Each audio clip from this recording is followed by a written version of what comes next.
everyone, and welcome to this special Tech Tips for Teaching Today webinar brought to you by the U.S. Department of State's American English Live team and TESOL International Association's Computer Assisted Language Learning Interest Section, also known as Call IS.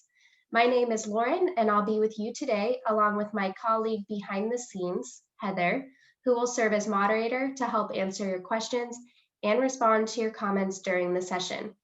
Today, our host, Kate, will be talking with our Call IS presenter, Martha Ramirez, about flipping instruction in the online English classroom. Let's get started. Greetings, teachers. We are so excited to be here with you all and our TESOL Call IS colleagues today for this special event.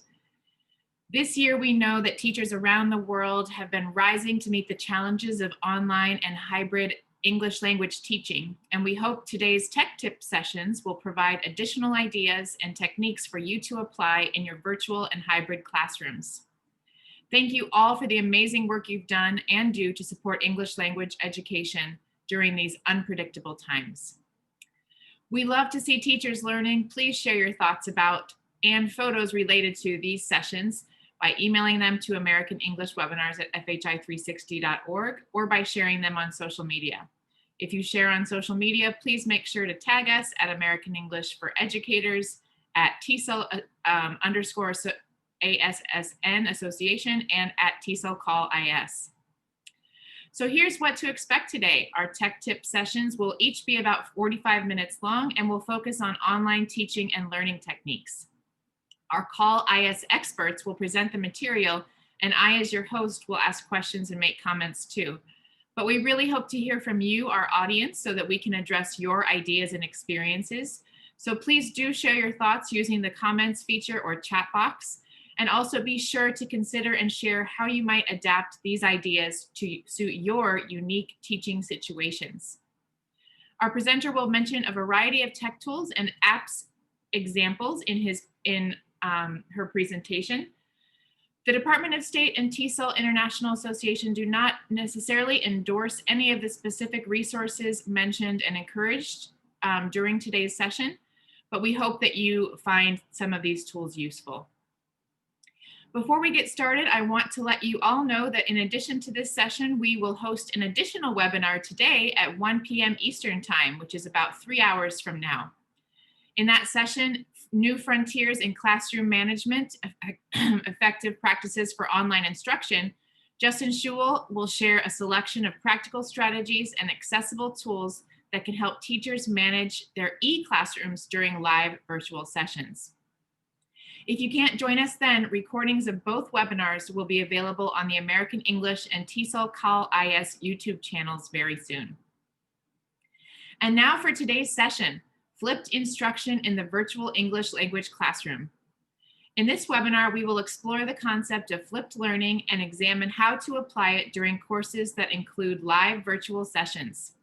We will also discover how flipping has become an effective practice for differentiating learning during online instruction. This interactive session will outline a step-by-step approach for flipping online ELT instruction that includes timelines, teacher and student roles, and required resources. The presenter will share real-life classroom examples along with recommendations excuse me, for effectively applying flipping techniques. And now we're pleased to introduce our presenter, Martha Ramirez. Sorry. Martha teaches in the Department of Languages and Culture at the Universidad de los Andes in Bogota, Colombia. She's a master teacher in the flipped learning global community and is a consulting expert in the community's flipped learning and differentiation certification courses. She holds a master's in education degree with emphasis on bilingualism and technology, and her research interests include flipped learning, pronunciation pedagogy, and growth mindsets in educational settings. Martha has served as a TESOL Call IS Electronic Village Online EVO coordinator since 2017 and has moderated its flipped learning session since 2016. The EVO offers free 5-week professional development for ELT teachers around the world each January and February. Visit the website listed here, evosessions.pbworks.com, to learn more. Welcome, Martha. We're so happy to have you here with us today.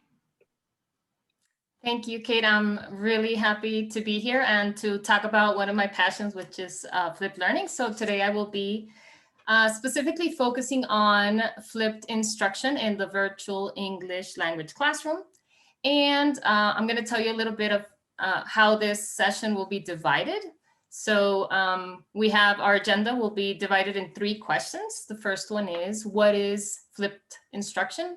And I will clarify in a nutshell what this is, and so that we can go into how this supports flipping, how flipping supports differentiation, which is our second question. And finally, how we can actually flip our activity instructions in online settings. And I will be providing a step-by-step and guiding you and giving examples and different tools that you can apply to do so. All right, so let's go into our first big question, which is, what is flipped instruction? And actually, to get started, I would like to ask the audience a question.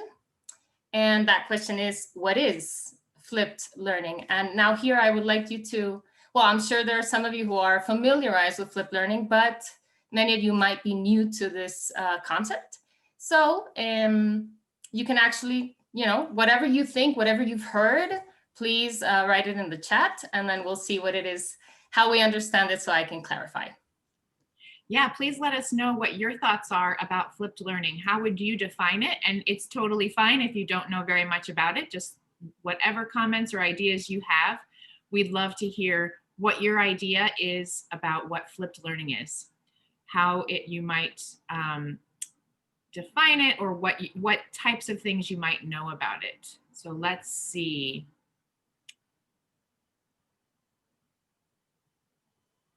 So Xinying says learning through videos. Ping says blended learning. Okay. Changing, no idea from Kia. I just know we use a flip chart. A couple of others who are saying no idea, which is great. That's why you're here. We're so happy to have you. Let's see. Mohammed says assigning a task before the lesson. And Yusra says it's a student-centered approach, which is great. And one more from Elena. Students receive the topic beforehand, and then it's discussed in the classroom. So lots of different ideas. Thank you so much for sharing, everybody. Okay, so yes, everything that has been mentioned so far has to do with flipped learning. Those of you who are not sure, great. We're gonna clarify it. So in our next slide, we're gonna see, I wanna explain this in, well, I wanna focus more on the application. So the first thing we need to know is that flipping implies direct instruction. And what we actually flip is that direct instruction. What is direct instruction? It's what the teacher tends to talk about. So here on the left, we'll see it's the content, right? The content when we provide demonstrations, when we give examples, when we give instructions, which is the focus of today's session, when we talk about our experiences, when we give explanations, and when we give feedback. This direct instruction is what we flip, meaning we provide it to students so that they can access it in different ways. Some of you mentioned that students prepare the content, right, before class, and then they come to class to apply. So it does have to do with that, but I will expand a little more on how this works. How can we provide this direct instruction? Well, it really depends on your context. It depends on what you need. It depends on the resources you count on. So you can flip through digital material. You can flip with readings. Even in an online setting, you can flip with a physical book if they have it at home, and we're working with them digitally, with audios, with podcasts, with worksheets, videos, flashcards. I've written their sketch notes, which are visual notes, and it's what you're seeing on this slide. They're visual notes, infographics, etc. So please keep this in mind as I'm giving you some examples, because what we flip is this, the direct instruction. All right, so let's go to our next slide. And here I want to ask Kate to tell me, Kate, what do you notice, or what does something stand out when you look at this this sketch note about flipping versus traditional class? Yeah, let's see. First of all, I notice it's very beautiful and colorful. I love it, first of all. Let's see. I see group space and individual space is something that stands out to me. Okay. And I see sort of out of class and in class notes, which I think is interesting and probably a big piece of what it is to have a flipped classroom. Okay. Well, and for those of you who would like to, maybe look at this sketch note in more detail, the link is there and you will be able to access it. But basically, I have it here physically with me, and it is intended to be, if you're using it printed, you can, flip it to show traditional versus flipped learning. But actually, I want to, go a little more in detail. So in our next slide, we're going to see we're going to see them side by side, because it might look like something a little bit chaotic and there's a lot going on there. And you did mention something important, Kate, and it is the group space and the individual space. You'll see there are some colors that are highlighting some key information. So I want you to focus on the traditional class, and you'll see that the teacher is, well, basically at the center of the teaching process, and the teacher is talking a lot and giving that direct instruction, explaining something, or giving instructions, etc.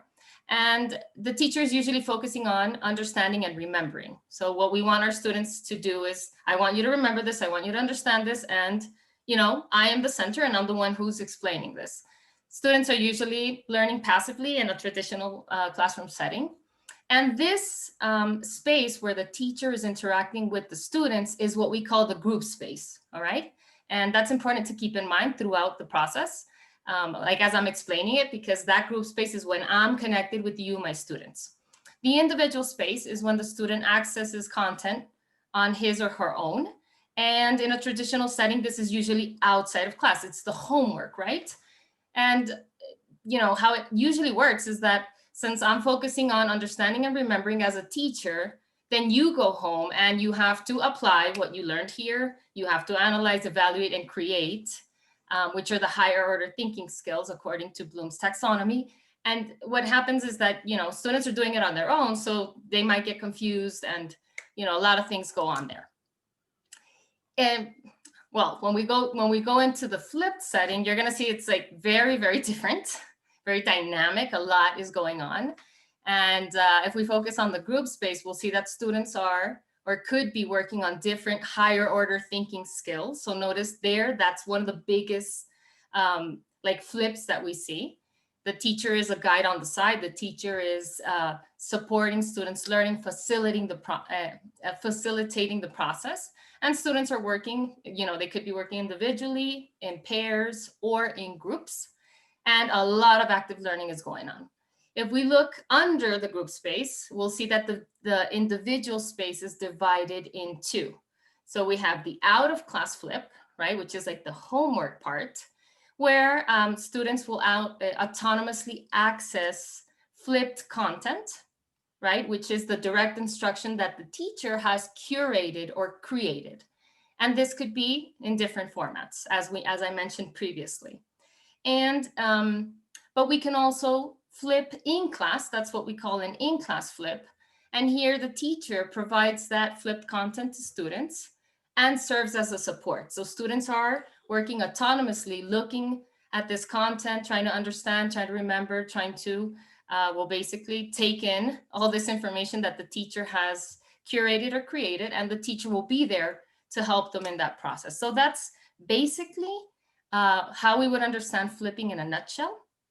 And I want to go into, how does this look in an online setting? So of course, here you're seeing it in a physical setting, but I want to tell you, well, basically in an online setting, if I'm connected with my students on Zoom, Teams, or whatever tool that I'm using, then in the group space, right, that's where I'm connected with them at the same time synchronously, then my students can be working in groups in an online setting, and I'll be guiding them through the process. And the flip part could be, of course, out of class, they're doing it at home on their computers or with whatever resources they have. And if I'm doing an in-class flip, then usually what this looks like is that I will provide the content to them as we're connected. And I will tell them, okay, you have 10 minutes, for example, to look at this video and answer these questions. If you have any questions, raise your hand, or if you have any doubt, raise your hand. And I'm there to support them, but I am not at the center, talking away and, providing that direct content. I will be giving additional examples and visual ones that might help make this a lot easier to understand. Okay, so let's go. Let's look at some of these examples. What does it look like when we flip digital material? In my case, I've flipped in different ways. So I make videos, tutorials, I've done infographics, explanations, sketchnoting, as you're seeing throughout this presentation, because I'm learning how to draw.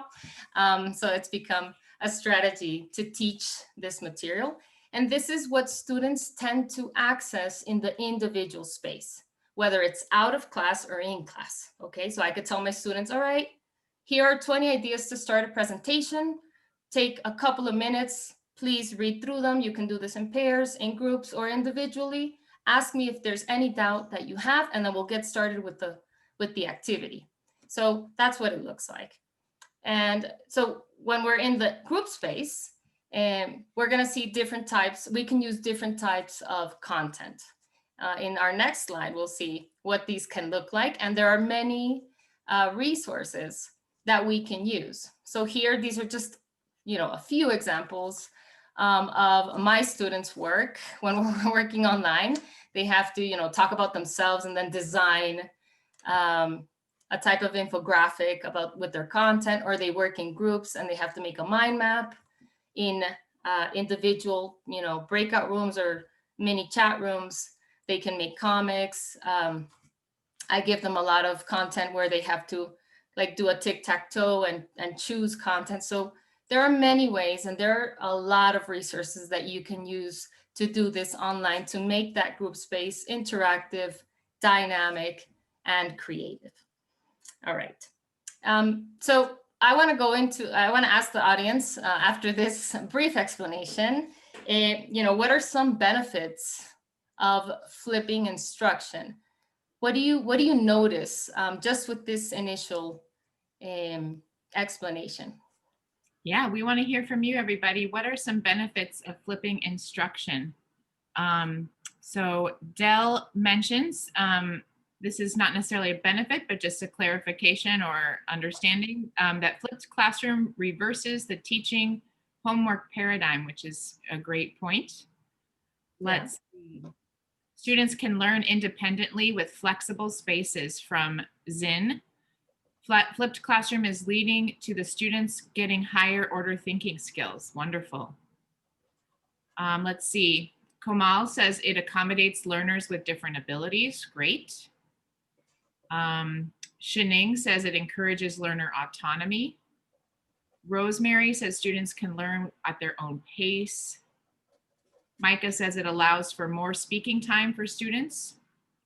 And Sidra says students take more interest, it arouses their curiosity, and it helps in retaining attention of the students. Wonderful, amazing comments and ideas, everybody. Thank you so much for sharing. Wonderful. All of those are definitely benefits. There are a lot more that research supports. But one of them really stood out to me, and it is that it accommodates learners with different abilities. And I think that's just what's going to connect to what the focus of this session today. And so, well, let's look at what are some of these benefits. Some have been mentioned, some have not. And so we see, of course, when you're flipping, there's a lot of collaboration going on. Students are accountable, right? They're responsible for their learning. You did mention higher order thinking, and accommodating learners for different abilities is what, is differentiation. And we'll talk about that a little more in detail. Learner-centered had been mentioned, a lot of interactivity. It should be more meaningful for students. There is a teacher-student connection. As you're the guide on the side, you're interacting more with each student, which is important. And of course, we're helping students, right? We're seeing what's going on. We're providing help. We're giving them more feedback. We're giving them more support. So let's move on to our second question, which is, how does flipping support differentiation? And I'd like to start with defining briefly what differentiation is. And well, we could say it's tailoring instruction. So let's think of a tailor, right? I have this shirt that's maybe too big for me. And, you know, I need this shirt to be tailored. So I need someone to come and cut it up and make it fit just right for me. And this connects to education because there is no one size fits all. Okay, there are no formulas. Every context is different. Every situation is different. Every teacher is different. And our students come to class with variances. So we tailor instruction to respond to student variances, meaning we want to respond to those factors that affect how students learn. And here I want to take this opportunity to recommend, if you haven't gotten into differentiation, Carol Tomlinson, who's like the mother of differentiation, and Rhonda Bondi, who has done a lot of work also with differentiation, and whom I've focused on for this session of what she mentions about instructions. Okay, so let's move on to a question to you. Okay, so we keep making these connections. What are some types of student variance? I want you to think of your classes and your lessons and your students, and think of, what are those factors that sometimes make some students understand and others don't? Like, what's going on there? What do we notice that makes our students different, and that sometimes affects how they're learning, and of course affects how our lessons are being carried out? Yeah, what do you think, everyone? What are some types of student variance? What are some ways that students are different from one another? So let's see, age range, proficiency level. Sue says intelligences. Patricia says learning styles. Yin says knowledge level. Different learning abilities from Cedra. Olga says some students are fast finishers and others are low performers. They might have a diverse background from Gowrie. These are such wonderful comments, everybody. Santi says, I think students learn in different ways. Very good. And Rosemary says, interest, attention, learning styles, cultural background. So awesome responses, everybody. Thank you for sharing. Okay, wonderful, wonderful example. So here I want to make some connections with differentiation. So we're going to see in our next slide when we talk about flipping, right? Flipping that direct instruction. Well, there are many ways that we can cater to students' needs. So here are just some. There's actually, you've mentioned many others that are not here, but you did mention learning pace, right? Those fast finishers, for example. So we have students who just do things faster than others. Language level, of course. The preference was also mentioned. And student interest was also mentioned. But when we talk about differentiation, we're also talking about clarity, right? You've mentioned the level of knowledge, and this leads to clarity or confusion. Differentiation has to also do with choice, with that preference and students wanting to maybe make a choice for how they want to learn. Of course, access. We're in different teaching contexts, and sometimes students just don't have access. If we don't have students with internet, then that's a huge variance. If we're going to be connecting online, that's going to affect how they learn, and also rigor. And so what I want to do is I'm going to explain how you can flip instructions, and I will also clarify what that direct connection is with differentiation, like how that really allows us to differentiate. So why flipping instructions? Yes, I think that's like, why have I chosen to flip instructions? And in our next slide, we'll see I've highlighted this. Like, why instructions? Basically, because it is, in my opinion, the easiest way that you can start flipping. For those of you who said, I don't know, what flipping is, after this session, you can go straight into flipping your instructions. And also because we tend to repeat instructions a lot. I'm sure if I asked you, have you ever had to flip your have you ever had to repeat instructions to your students? I'm sure all of you would raise your hand and say, oh my gosh, definitely yes. And so we want to avoid that repetition. We want to make it easier for students to have access to that information. And it has been best practice for me because I've had classes where my students connect and disconnect. They have internet issues. And I'll be like in the middle of, working on a task, and then they'll, get out of the room and then come back into the Zoom room. And so if I have that instruction flipped, I don't have to repeat it. I'll say like, okay, hi, yes, you're a little late. Sorry, you had internet connection. Here you go. This is what everyone's doing. Start working with your group. So it's definitely, something you can do immediately. And how does this look in a virtual, how does this, what is the difference between a traditional and a virtual setting with flipping instructions? So again, if we go back into the teacher, just focus on that teacher. In a flipping instruction, the teacher's a guide on the side. In a traditional setting, the teacher is the center.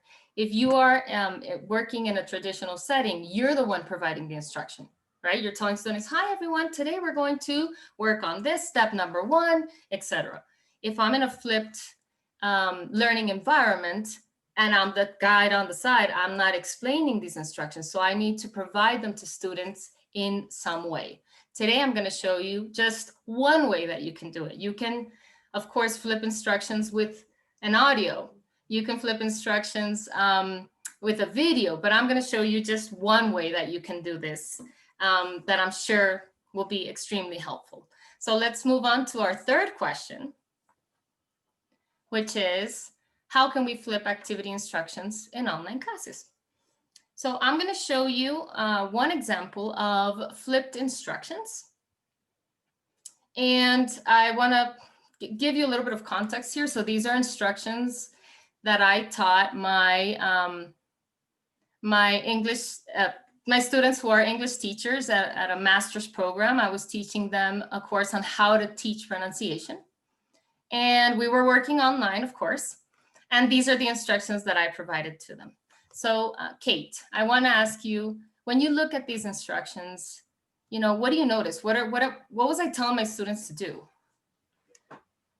Let's see. So I can see a task. So I think that's what exactly they have to sort of end up doing, making a list of the distinctive elements you identify. I see that there's a time limit, 20 minutes. There are some different roles. So you can see that each participant has to do something different. And it looks like there are 3 separate groups. So yeah, looks like a lot of very clear instruction for these students.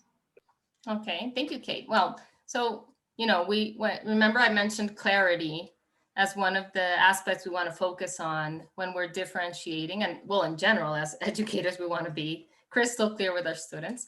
So the first thing is that when we're providing any type of instruction, we want these to be clear and we want students to have access to those instructions. So how does this work in my online class? I'll share my screen. So I'll tell them, okay, so today we're going to be working on a group discussion based on the reading that you had to do and the listening about accent, which is this example, right? And so I'm going to show you the screen, and I want you to please take a screenshot, take a photo of these instructions, because when I place you in breakout rooms or when you're going to work in your groups, you need to always go back to these instructions so you know what you're doing. And so what does this do for me is that I can just literally, facilitate the process, clarify doubts, but I'm not repeating myself You know, teacher, what do we have to do? Teacher, what is the task? No, it's all there. And students know, you know, how long they have to take. And so this leads me to my first big tip, to my first design tip for this session. And it is to designate a section for each key element of instruction. Now, when we talk about differentiation, Bondi and Susho, they talk about something called inclusive directions. And well, basically what they say is that for us to differentiate with our students, it's important to give them 4 elements, which are time, turns, roles, and rules. Here you're going to notice there are more elements, right? So we do have these 4 elements that Bondi and Susho recommend, but because I'm doing this in a flipped way, I also add, you know, clear steps, a task, and language, because I'm a language teacher and I want my students to be able to, you know, develop the task in the best way possible. So I'm going to break this down in more details, but I actually want the audience to look at, you know, another example that I'm going to provide. So there's a question for you, dear audience, and it is, okay, based on these sections, what sections do you see in the following instructions? Let me remind you what those sections are. So we've got time, we've got tasks, we've got steps, rules, and language. Okay, so let's look at this. And I didn't mention roles, but yes. So let's look at our next slide and take a moment. And what do you see? Yeah, so what are some of the aspects or sections that you see in these instructions? What do you think, everybody? Let's see, Andrea says the left part about group discussion is the biggest section. Very good. So that really stands out. Let's see the roles, activities from Mohammed. Abdullah says tasks, task, rules, time, and language. Okay. Johan says, I see all the ones that you mentioned. Huda says roles, steps, and language. And Felice says time is divided into tasks using language. And one more from Miriam, tasks, rules, roles, and time. Great. Okay, well, so the answer is all of them. They're all there. In this particular example, they're not necessarily all divided, but the tip is to divide them as you get into, you know, doing this type of flipped differentiation instruction so that you make sure you don't leave anything out. So what I want to do is I'm going to break these down into the different sections, and I'm going to explain to you how these you know, allow us to differentiate. Okay, so let's look at the first, our first example, which is time.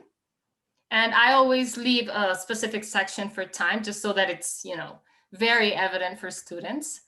And when we provide time for students, this caters for learner pace. We have those fast finishers, or the slower students. And when they have time, they have to, you know, be very smart about how they're going to use that time. So if they finish first, they know they have to expand the conversation, for example, or focus a little more on how they're going to do the task, etc. And this really allows us to, you know, make sure that we're going to complete all of these steps with that time. What usually happens is, you know, there's a task and okay, go, you know, do that task. And then how much time do we have left? And then in a virtual setting, we'll just, if we use breakout rooms, we'll bring them back. And no, teacher, I didn't have time to finish. So if we give them time, you know, it helps them with their pace and to manage that time. So that's one of the elements. Let's look at another one.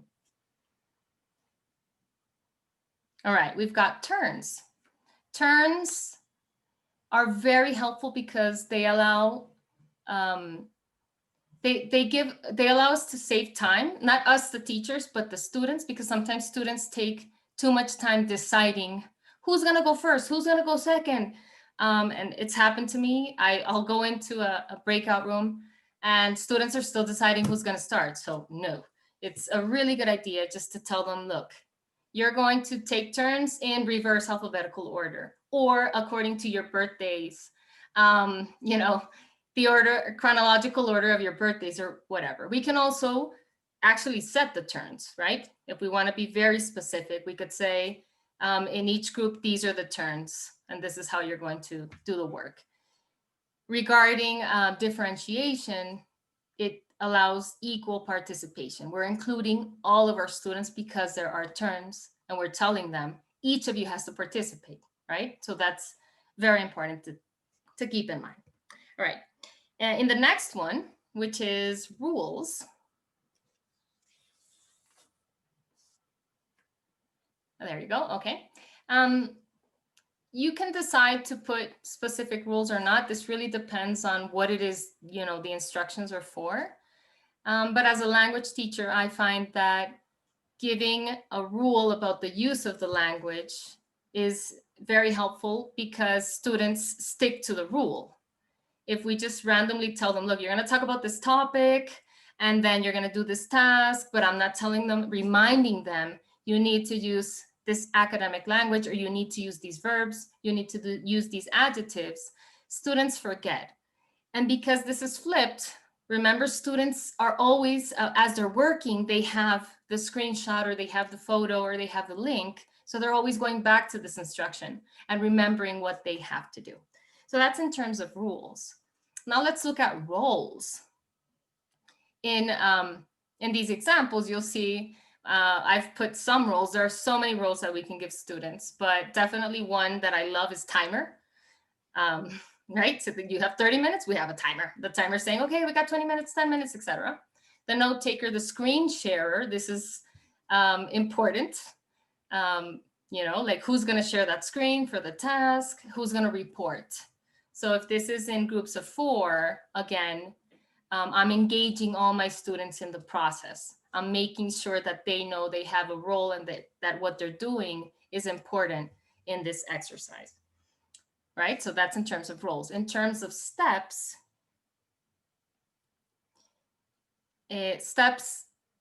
clear steps allow students to be autonomous. They don't have to depend on the teacher. They don't have to ask you, teacher, so what is this? What are we doing? What clear? You give them clarity, right?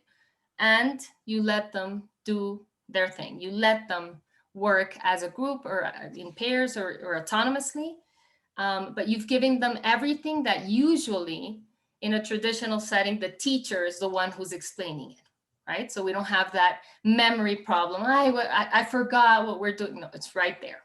So this helps them do the work autonomously. The next one is the task.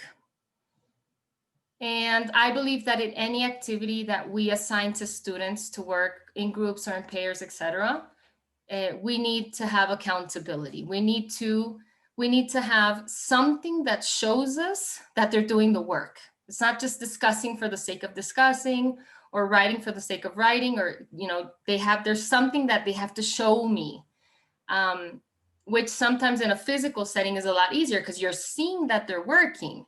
When we're working online, you know, I can't see all of them at the same time. Some of them don't turn on their cameras. So the task gives me that accountability, right? I'm making sure they are learning and I can provide feedback on how they did this task based on these specific instructions. And finally, we've got language. And language, giving students a language, like a language box, is intended to help scaffold the process. And when I say scaffold, I mean give students a step-by-step, right? So if I have language learners that are at a very basic level, and you know, I want them to be able to thrive with the language, I need to help them. And this is the help. This is that step. This is one of the big steps that I'm giving them to, you know, to take them to that language outcome that I'm hoping for. So it's very helpful. And in this example with my university English students, when they finished this task, they were all saying from an economic perspective, from a cultural perspective, and I was just feeling, wow, they're really doing what I need them to do, and I'm focusing their attention on the language because that's what I'm teaching them. So these are the key steps and the key elements, and you'll see all of these in this example, but you don't necessarily need, for example, the rule will depend on what it is that you're doing. The rest, I definitely recommend for you to always have a task, always have the language box, unless you're dealing with students in your specific level. All right. Okay, so in our next slide, I'm going to give you just a couple of more tips. And these are design tips. So I recommend using emojis or icons. You can find a lot of really fun fonts, to add to your instructions to make them look cool or, awesome for your students. It's always a good idea to add colors. Students love to see, variety in the colors. You can use an avatar. In this case, you see my avatar, which is a representation of me through an image. That's me right there. And I've recommended some tools, which are, emoji keyboards. There's a lot. You can search for them in a search engine. For text, you can use cooltext.com or flamingtext.com. And for the avatar that you see here, I've used Bitmoji, which is an app. But there are also websites where you can create your own avatars and basically give a personal touch to your instructions. These are great, and we have a few questions that I just want to quickly interrupt and ask about. Let's see. Sveltana says, what do you do if students just don't understand the instructions and just keep it a secret because they're too shy to let you know that they don't understand? That's a great question. When you've flipped, because remember, you're the guide. So you're monitoring, you will see that they're not understanding the instruction. Yes, because I'm not leaving them, on their own. I'm going in and, okay, what do you do? How are we doing? Hey, is everything clear? And I'll just step into the chat room. Hi, how are we doing? Teacher, we have a confusion. Okay, all right, okay, what's going on? And they'll tell me, and that's when I'll know if, my instruction, for example, was not clear enough, which is, well, it's part of the trial and error of this process. No, but you wouldn't know if you're just giving the instruction and you're talking and then you're not looking at what they're doing. So that's a wonderful question. And of course it has happened. And that's where I make a mental note of, this step was not clear. So I'm going to clarify it, but you should know. Similar question from Sheerwill. Should rubrics be included in the instruction elements? Would that be helpful for that monitoring piece, or? That's a good question. It depends on what you're doing. I usually do include rubrics in my big tasks. There are some tasks that are not intended to be evaluated, so there you wouldn't put the rubric. But something that I always do with the big tasks is I flip the instruction and I provide the rubric to students. How do I provide it? Well, in my case, I use a platform. And so they'll have this is the writing task or the speaking task. Here is the rubric. And then the instructions are for the group space, right? So because I'm working with my students and I'm making sure that they're clear on what they have to do. So that's when I show the instructions. But you can also put the instructions in a platform or wherever it is that you're sharing that content. So definitely I would say yes. If the task needs a rubric, put it there for students to have access to it from the beginning. Great. Yeah, and just a couple quick comments. Suzanne says she loves how your instructions are visually easy to follow. And Andrea says she likes the idea of putting everything on one screen rather than slide by slide. So those sketch notes are really helpful. So thanks. Thank you. All right. Okay, let's move on to my other, this is my last tip, and it is a tech tip. And it is to add hyperlinks to your instructions because we're teaching online. So we can hyperlink. In a physical setting, it's not so easy, but here you can hyperlink. So this is an example of instructions for a class that I was giving about differentiation. And my students needed to create a sketch note. They I recommended a tool and they had to check out a specific resource. So just focusing on the hyperlinks, we'll see that in terms of the sketch note, I recommended to students, and this is on our next slide, I recommended to students a website. Okay, so if we go next to the next to the next slide, you'll see that there's a blog. So I linked a blog, and regarding the tool, I linked to a specific tool that I recommend to my students, which is called app. And finally, the resource that I recommended for students was just some, images for doodling through my Google Drive. So if we hyperlink, everything's accessible to students. So we go back to access. We give students clarity, we give students access, we let them individually, and autonomously do the work, and as we support them. Okay, so those were my 3 big tips. And I just wanna show you how you can do this with very specific designs. So I'm recommending just 4 tools. You can use any tool, any design tool. I use Canva, which is free, Doc, PowerPoint, and of course, as you've seen, I love to sketchnote.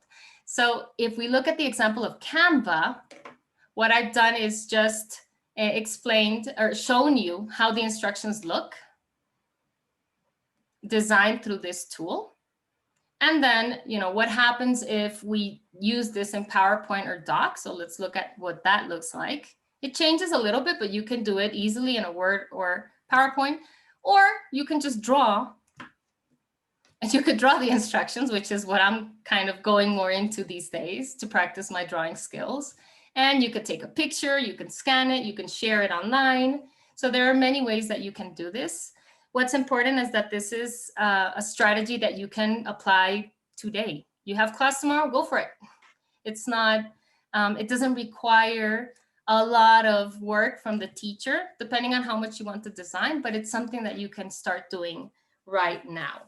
I know that our time is finishing. So there was a last question for the audience. I don't know if are we okay with this last question? Okay, we're good. Okay. So, keeping in mind everything that I've mentioned, and I know it's all been in a nutshell, what are the benefits of flipping instructions? Just the instructions. Yeah, what do you think, everybody? What are the benefits of flipping just those instructions? And Martha shared so many great examples of that. So the actual directions, the step-by-step, what's the benefit of that? So it saves time from Miriam. It provides variety from Johan. Sveltana says, I'm going to do it for tomorrow. That's awesome. Shanine says it saves time and can reduce teacher talk time. It develops active participation and engagement from Nancy. And Hazwan says students can review the instructions without the teacher needing to repeat it. And lots of other great comments coming in as well. So thank you, everybody. Thank you, everyone. Exactly. So just to go back to our questions, we've answered 3 questions today. The first one was, what is flipped instruction? And remember, you can check that sketch note or go a little more in depth, but I think you have an idea. What does how does flipping support differentiation? And here I just gave the examples with instructions. And how can we flip activity instructions in our online classes? So I want to invite you to, as one of you mentioned, I'm going to do this for tomorrow. Wonderful. You can do it. It's absolutely doable with any resource you have at hand, even just drawing and taking that picture and sharing it. And I think it's the best way to start to flip if you haven't done already. And for those of you flippers out there, if you haven't flipped your instructions, well, there's another strategy for your flipping toolbox, which I'm sure you will find as useful as I have. So I want to thank everyone for connecting and, for all of those wonderful comments that you have mentioned. I will be posting a blog about flipping instructions. It will be out, I think, tomorrow. So if you want to, check out my blog. You'll see this a little more detail, just so that you can continue applying it or start applying it in your classes. Thank you, everybody. Thank you, Martha, so much for sharing your expertise about this very timely topic. We've all gained understanding of flipping instruction, and we appreciate the ideas you've shared about using this approach to differentiate instruction in online settings as well. So thank you, Martha. And we'd also like to thank you, our audience, for your lively engagement and participation today. We hope you'll continue to share your ideas through social media and other professional networking channels after the session ends. You can find additional resources for teaching and learning English on the American English website and YouTube channel using the links shown here. You can also discover the benefits of TESOL International Association membership, as well as information about the March 2021 virtual convention using the link being shared in the comments and chat. Also, there's a wealth of professional development video resources from TESOL's Call IS, which are about tech-supported learning, and those are available on their YouTube channel as well. Again, thank you for joining us. You'll be able to find recordings of both today's sessions here on the Facebook page. They'll remain here, and also on the American English and Call IS YouTube channels. Thanks so much again for joining us, and we look forward to hopefully seeing you in a few hours for our second Tech Tip webinar today. Thanks, everyone.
Finally, if you'd like to continue to consider the topic of flipping instruction for virtual learning, please use the following reflection questions shown here on the screen to do so. Thank you again for joining us.